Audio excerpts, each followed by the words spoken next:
All right, so let's talk about my past as an um,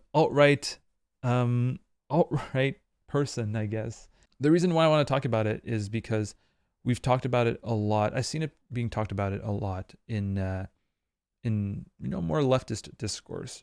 It started with the idea that men need to be listened to, and their struggles and all that, and that the right appeals to men a lot because the right actually listens to them and things like that.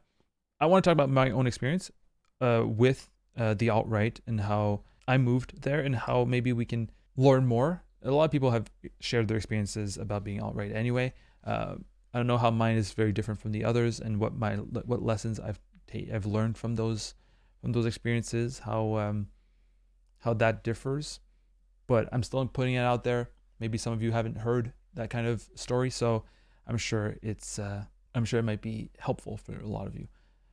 Margot asks, how far right were you? Well, I was far right in it's really hard to say because you don't even know how far right you are when you're in that pipeline, because at least for me, I was that aware of the implications of my ideas. So it all started with the skeptic community being super atheistic and things like that. The Amazing Atheist, I watched all his videos when I was in high school, and I was pretty much addicted to what he had to say. And it all started with atheism, which I think is good because a lot of anarchist tendencies can start from atheism. Bakunin was a hard proponent of that, of the idea that breaking down that hierarchy, that religious hierarchy, is the first step in breaking down other hierarchies, because religious hierarchy is the ultimate hierarchy. In that case, that skepticism or that atheism started dwindling down in that community. I think it was at around 2016.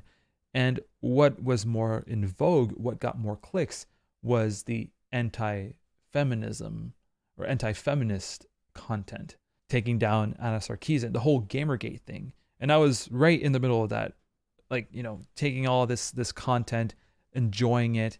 And one of the things that was one of the greatest things that I liked was the whole idea that feminists were, embarrassing themselves. They were screeching all the time, and this whole idea of feminist takedowns was also very popular and very appealing to me. So feminists being taken down by logic and reason. You might have heard that by Ben Shapiro, and that's very, very appealing to someone who just likes to see takedowns online. It started with atheism, and now it's against feminism for some reason. That's my experience online. And my experience in real life, I was in a students' union, actually. Still far right in my ideas, not in the sense that screeching all the time, says Garish Grackle. Exactly. That was the depiction of feminism and feminists, and your whole media feed, especially on YouTube, if you live on YouTube as I did, the whole media feed was just a bunch of confirmation that feminists were screeching and and all of that. That's the online experience. In real life, I remember having being at the students' union of my college, and I eventually became at the head of it. And at the students' union, we had some other people from another students' union come over to ask questions or whatever. And there was this blue-haired feminist that as soon as I saw her, I knew she fit the category. And during that meeting, I had such a bad experience with that person, because that person would attack me in the sense that when I tried to give my opinions, they would say, well, men are always listened to, like basically dismissing my opinion for being a man, which was very infuriating to me, and it just confirmed the experience I had online. And I was solidly in my camp as an alt-right person. And what's interesting about that is, at first it was just anti-feminism, but then eventually you don't even think about it, but I was really into the whole idea that, how can I say this? Because I don't associate with that person anymore anyway. But the whole idea that a society might be more coherent if it has the same culture and if it has the same social and cultural signifiers, which in a way is true, but for people on the alt-right and more conservative people, that means people who are born here. And I moved to a place, and I think it was partly motivated because of that, of not being around either immigrants or people who have different cultures that I did as someone from Quebec. You know, the very French, very, like, it's a very French culture with a, like, it's a very particular culture, and I felt like my idea of it wasn't representative in that multicultural area, which was Montreal, which was the city. So I went more to a rural area. Now I am in a rural area, but it's not because I want it to be white. It's because it's cheaper. But back then, I think it was part of this sentiment of wanting to be around people who were like me and who were like more sharing my culture and stuff like that, which is absolutely like fascistic. It's, you know, it's bad. And the way I got out of it, and I think that's when the lessons can be learned. Well, actually, the way I got into it, also lessons to be learned.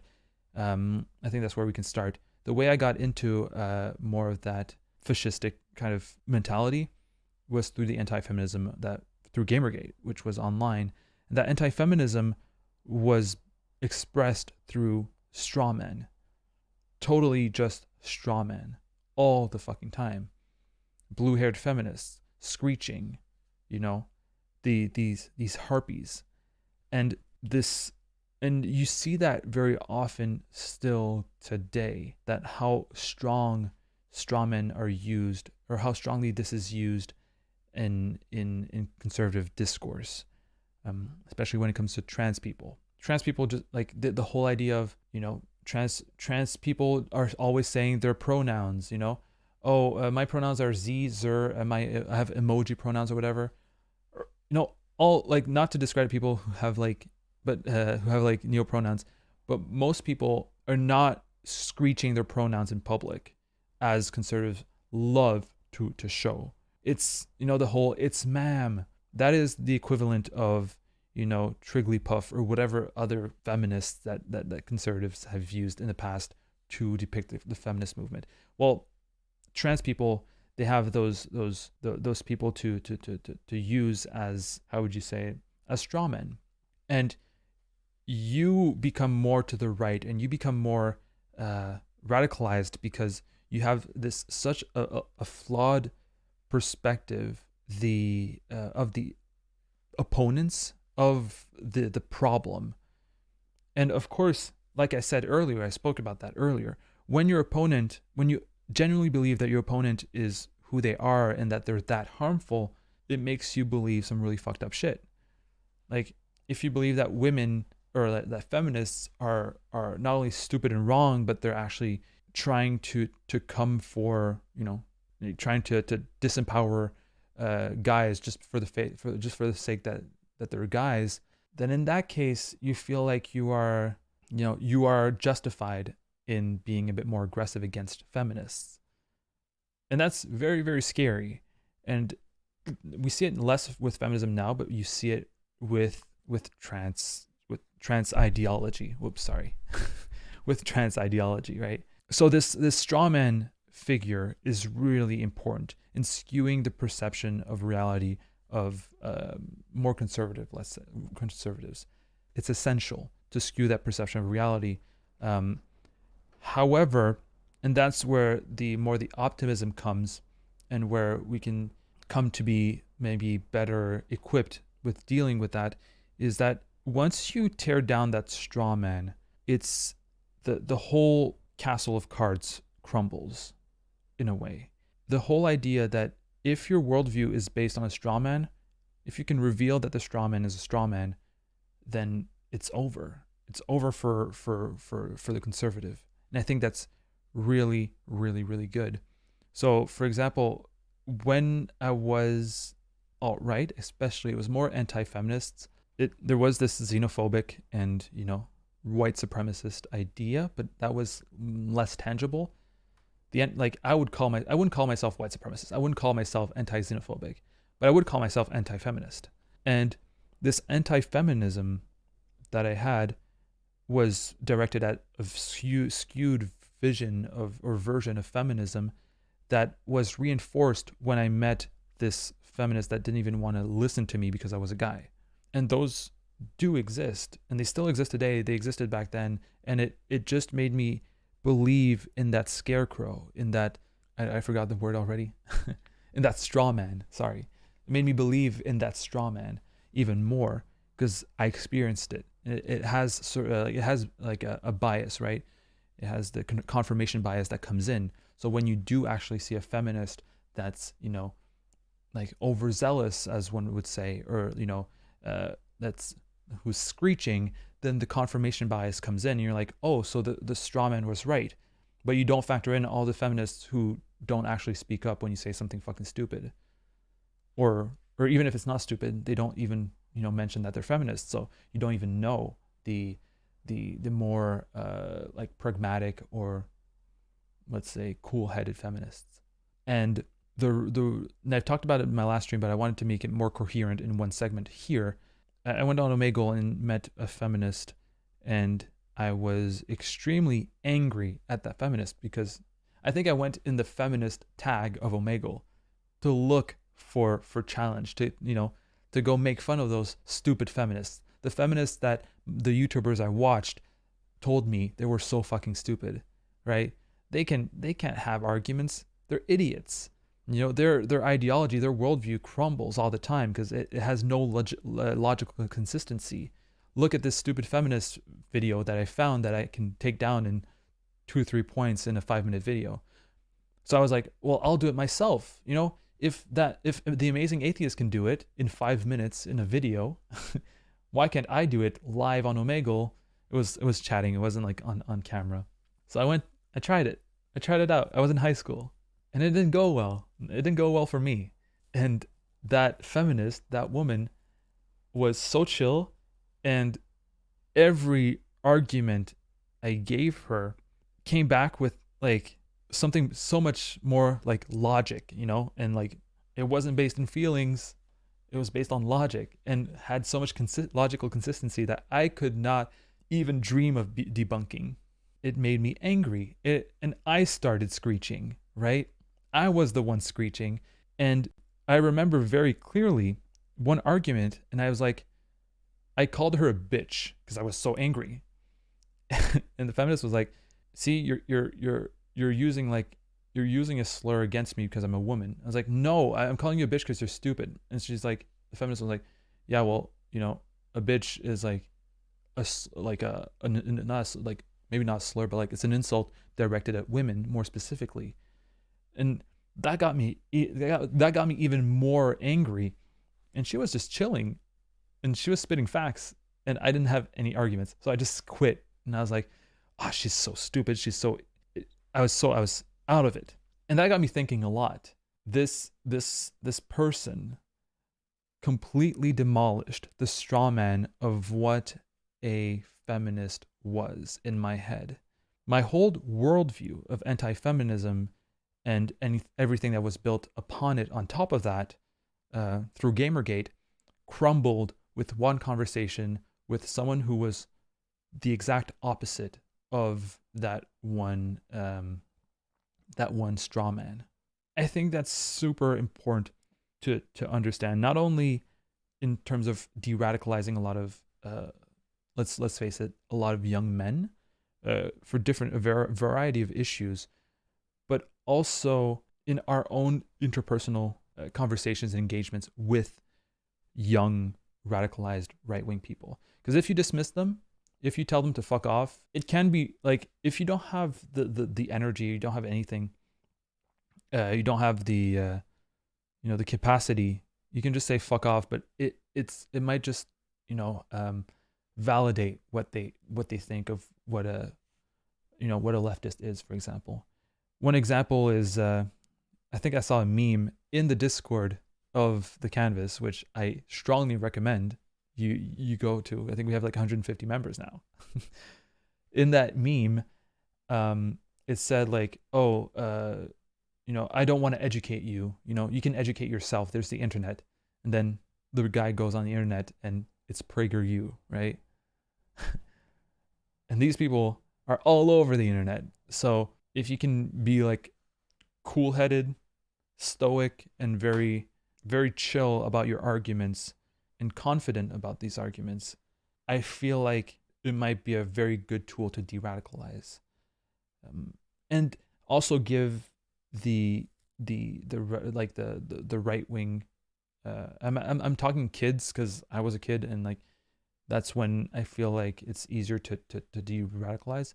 Like a kid who just doesn't feel heard, and they go to the right often because they feel heard there. Because that's another thing. Again, I when I got out of the alt right and I became more of a I went straight to anarchism. I was afraid of joining anarchist circles because I was afraid of saying the wrong things and making people angry at me for saying different words in a different way. And it does happen. Like someone in my chat in a comment said like I can't use the word triggered because it has connotations with So it's like I was very afraid of having my language policed as a new leftist, and I was very afraid of joining leftist circles. But leftist circles are usually very, very accepting of people who are new, at least in my opinion, in my experience.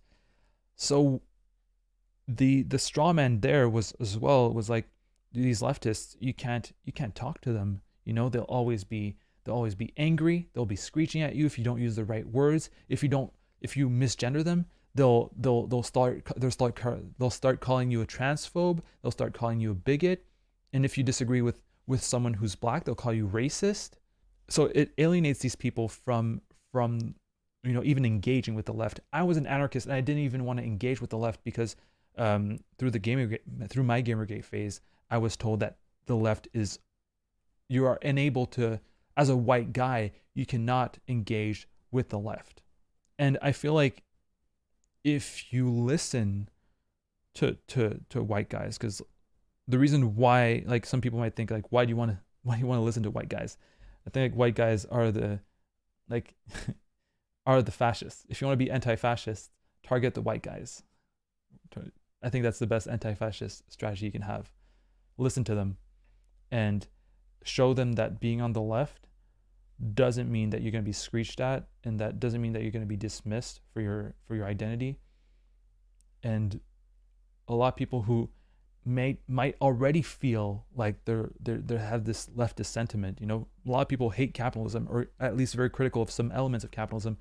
Well, they can identify with that already through leftism. They might still be problematic, but I feel like just the fact that a lot of people are like already feel alienated, already feel like there's segments of capitalism that harm them in their daily life. I feel like that in itself can be a good gateway if we're willing to listen to them, and even when they have stupid arguments and stupid worldviews like that, like the transphobes in chat last week. It was trying to engage with them without calling them transphobes, which I'm doing right now.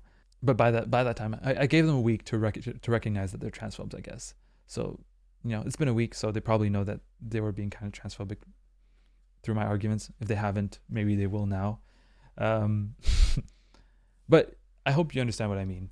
It's trying to listen to their concerns and just responding to, well, this is how I see it, and I feel like to me that's much more logical. And especially if you go at it through logic and through logical consistency and things like that, people will feel like they're heard and that you're actually responding to them rather than being angry at them for what they're saying. I feel a lot of people especially white guys and right-wing people who, they feel like they can't even interact with the left without being screeched at. Roman says maybe they have changed, the transphobes. Yeah, well, that's what I'm hoping for. And if they haven't, I mean, those arguments that I gave might be still in their heads, right? Might still be ruminating and things like that. Yeah, there you go. Gnome's Child says No, I think you said you were conservative or centrist. Said loneliness can make you do some crazy stuff. I made my first friends on the incel subreddit. Lol. I was myself an incel as well. That's another arc that I'll have to I'll have to explore one day. But yeah, no, loneliness, which is definitely something I have experienced strongly in the past, I've struggled with a lot, can make you do some crazy stuff. And like, what better community for a lonely white guy than a bunch of lonely white guys being angry at women? you know, it feels like you can be heard. Yeah, it's Gatsby. Gatsby is dead is right. I can't do it though through the internet at all. But in person, I'll always have time to have a conversation. That's true. I understand that. But at the same time, a lot of radicalization to the right happens online because people who are radicalized to the right don't go outside. That's not true. But I mean, a lot of them are lonely men. You might not, if you're not right wing yourself, you might not necessarily even engage with them at all outside. Mimo Bay says, "What do you think about the women who stood up with Gamergate now? Like the women, like for example, Shoe on Head and things like that." I think, no, even if they're women, I feel like you're still part of the problem. There are trans people who are part of the problem. I think of Blair White, part of the problem with trans rights. There are black people who are part of the problem when it comes to black rights or civil rights for black people. Think of Candace Owens. There's, or even better, Jesse Lee Peterson. So that, like, I don't believe that because you're a woman, it's no. You can't get me with that it pull. Don't you got center there where you live? Center like politically? The center very often leans more to the right. At least where I am, center leads more to the right. I think in the United States, it also leads pretty much to the right. I guess it depends on where you are exactly. And it's all relative, obviously. But yeah, if you're center and like, because like I feel like center can very often lean more to the right because of the protection of the status quo. Like for example, when it comes to trans rights, right wing people will deny it, and left wing people will advocate for it. What do center people do, right? Like they won't take a stance, or they might say, well, let's keep it status quo, or let's have just a bit of rights. Like if you just want a bit of rights, I feel like you're still right wing, you know? Let's give them a bit of rights, not all of them. Yeah, Margot says Dems are in the US are right, not even center. That's true. Yeah, Gatsby's Dead says it's just how people communicate online and in person are very different, but you're right about online conversation. I feel like we need to learn like online rhetoric because it's not something that we're taught and that we actually know how to engage on online conversations and discussions. But I think when it comes to like left wing politics rhetoric and engaging with people more on the alt right, I feel like there are definitely techniques to do it, and there's different contexts as well, right? In the debate brosphere, if you're debating a Nazi on stream, like I am, though I'm not debating a Nazi, but you might not want to go for the understanding and the listening approach. You might want to ridicule the Nazis so that other Nazis kind of like distance themselves from that person. What I'm talking about when I talk about listening and all that is more on a one-on-one way, I guess. If for some reason you guys DM each other, if for some reason you DM a neo-Nazi, here's what you should do. Hello, Poiradux. It's the first time I see you in chat. Glad to see you. Says when you don't side with anyone when it comes to oppression or benefit the oppressor, you benefit the oppressor, which is why center parties tend to benefit to right wing policies. Yeah, of course. That's why I was saying like, oh, just if you're like center and you want to give just a little bit of trans rights, not all trans rights. It's like, oh, black people want equality. Well, the left wants to give black people equality. The right doesn't, like back in Jim Crow era. Well, the people in the center says, well, let's give them a little bit of equality. Maybe they can use the same bathrooms as us. But let's not do it too radically. Let's not be too left, not too radical in our desegregation efforts. Anthony Barsness says, my politics are low IQ. I'd like to know how. But he says that God blesses me, so thank you. Thank you.